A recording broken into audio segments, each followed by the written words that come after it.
ఏపీలో red book పిచ్చి చేష్టలు పరాకాష్ఠకు చేరాయని ఆగ్రహం వ్యక్తం చేశారు భూమా కిషోర్ రెడ్డి. కూటమి ప్రభుత్వం పరిపాలన అభివృద్ధిపై దృష్టి పెట్టకపోతే ప్రజలు బుద్ధి చెప్తారని హెచ్చరించారు. అక్రమ కేసులకు వైఎస్ఆర్సీపీ శ్రేణులెవరూ భయపడరన్నారు.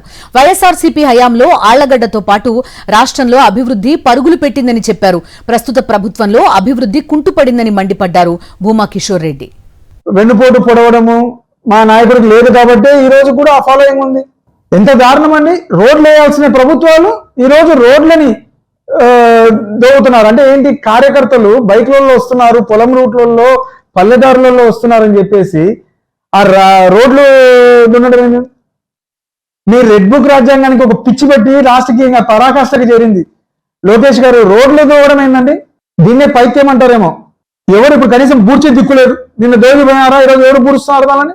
ఎమర్జెన్సీగా అంబులెన్స్ పోవాలన్న పల్లెలో నుండి రూట్లు దోగి పెట్టారు, వీధులు వదిలిపెట్టలేదు, ప్రతి వీధిలో కంచెలేసినారు. మీరు ఏమైనా ఆపగలిగినారా? అయినా మా నాయకుడిని చూడడానికి ప్రజలు వస్తే మీ బాధ ఏందండి?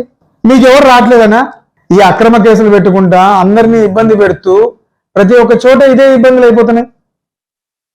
ఎక్కడైనా పరిపాలన మీద మీరు దృష్టి పెడుతున్నారా?